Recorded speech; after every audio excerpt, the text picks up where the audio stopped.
Good afternoon, everyone. This is Dawn Mathis. I'm the owner of In-Situ LifeWorks. Welcome. You're listening to my podcast, To Your Greatness with Dawn Mathis. And today, I'm going to be giving you a little tough love. We're going to talk about gratitude versus guilt. So the reason why we're going to talk about this, because it's come up quite often in the past several months, actually in the last year and a half since COVID started, at least in my neck of the woods it has. And what it's about is people telling me they feel guilty about doing well while others seem to be struggling. Well, I'll tell you this, guilt is not the answer to this problem. So let's talk about that and unpack what might just work instead. So the other day I was speaking with my sister actually about her recent trip to Hawaii. And she confided in me that she was feeling guilty and not posting pictures on Facebook because she didn't want to make people feel bad, especially if they were struggling, or have some backlash maybe from a family member or some friends who thought she might be showing off or something weird like that. And I've just heard this so much. And so it became apparent to me that it's something that I wanted to address with you today. So let me ask you this. Have you ever felt guilty about how well life might be going? For all the blessings in your life? And have you also been the one who says to someone else who's sharing their fortune, "What? Another trip? Another new car? A bigger house? For you? Oh, I'm so jealous. Wish I could go there, buy that, be that, have that, do that." Either side of this dirty coin is a warning from our awareness, a soft signal, if you will. And we want to pause, flush those thoughts, those words, those actions out of our system because they don't do anybody any good. We want to replace them with empowered thoughts, words, and actions instead. So the one thing I want you to take away from this podcast today is this. There's plenty to go around. There's plenty to go around. So here's the thing. Neither side of this guilt lack coin feels great, right? I mean, imagine how it feels to feel guilty because you're blessed, for crying out loud. You start to feel constricted instead of joyful, like you don't deserve your blessings or something. So let's cover that guilt side of the dirty coin first. Here's a question I want you to ask yourself. If I gave it all back, would there then be more for the people I see as unfortunate? Would they suddenly feel better, have more, do more, be more if I gave it all back? Would I feel better if I gave it all back? I don't think so. Weren't you the one that wanted to be your best? The divine has given you a gift. This day, this life. Use your blessings and consider that God, the universe, is big enough to also bless other people. And if anything, your blessings serve as an inspiration. And God, the universe, is happy to fulfill your dreams if you work the way it works. Like using electricity, or like the law of thermodynamics. So I'm not done with you yet. Weren't you the one who wanted to be the best version of yourself, to be successful, to have enough money to do the things you love to do, to give to others, to give to causes that mean something to you? How would bashing yourself and eroding your self-image help humankind? How would you, refusing any goodness, blessings, money, resources in your life, suddenly somehow lift up someone else? It helps no one. Not even the people you feel bad for. And let me tell you this, there are many people who have struggled with money and resources and housing and food who rise up and make it.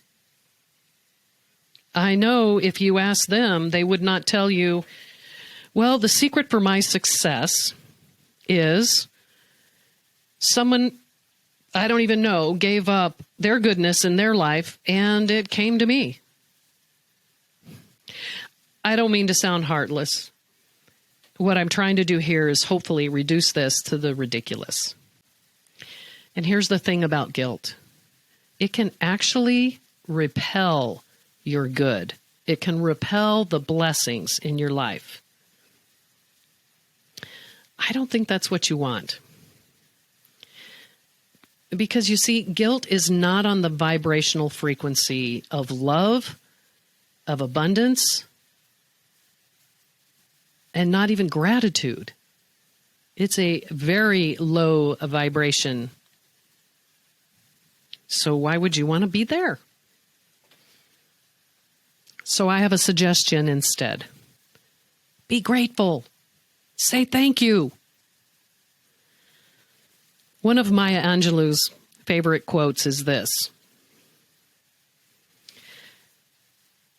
"My mission in life is not just to survive, it is to thrive." Meister Eckhart has a quote where he says, "If the only prayer you ever prayed was to say thank you, it would be enough." So gratitude, not guilt.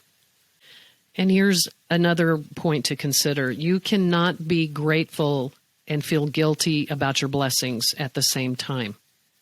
Just as you cannot be loving and resentful at the same time. They're on different frequencies. So your guilt will broadcast to the infinite, to the universe, that you want the opposite of what you have. It's a surefire way to block your flow of abundance, a stop sign. So do you want to give up your good to become more like the people that you see suffering? And why would you want that?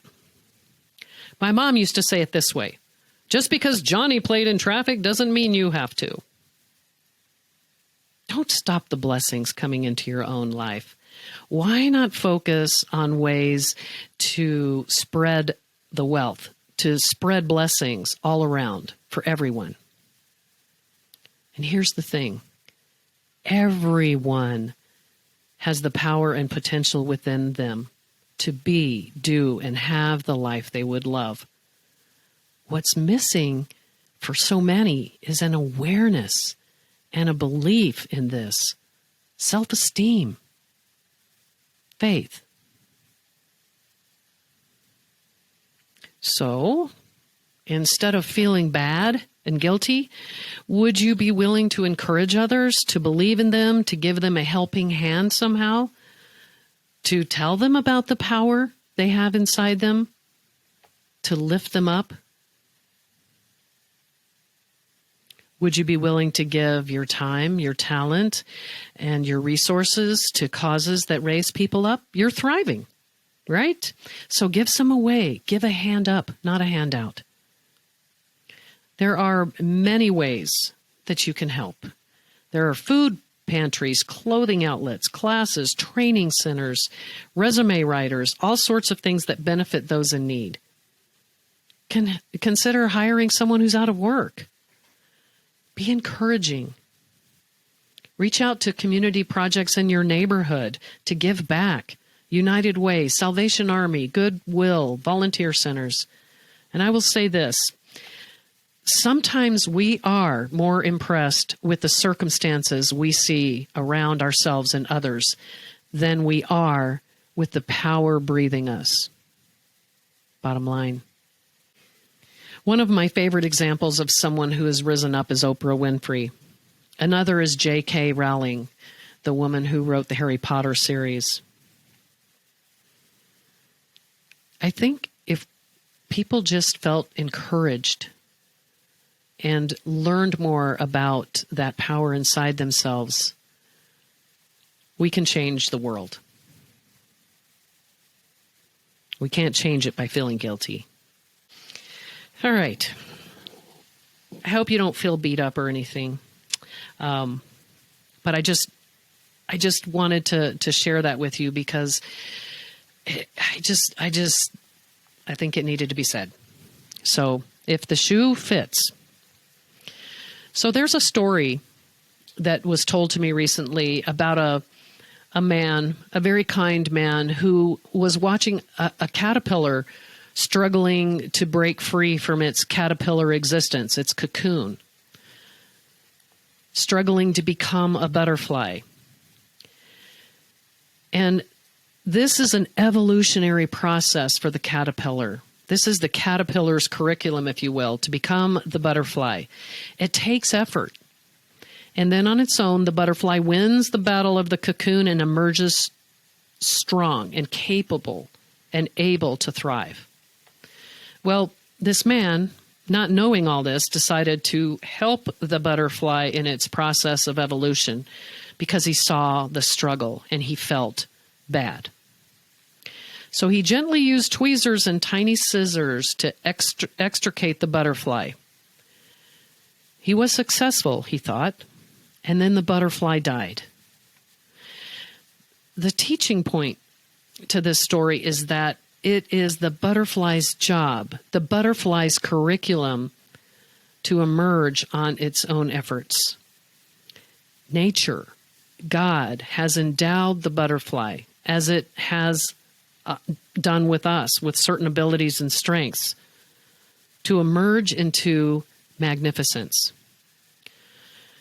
So we help others not by removing their curriculum or feeling bad, but by allowing them to emerge, to overcome, to move through their process with our support and our belief in them, not by taking the lessons away.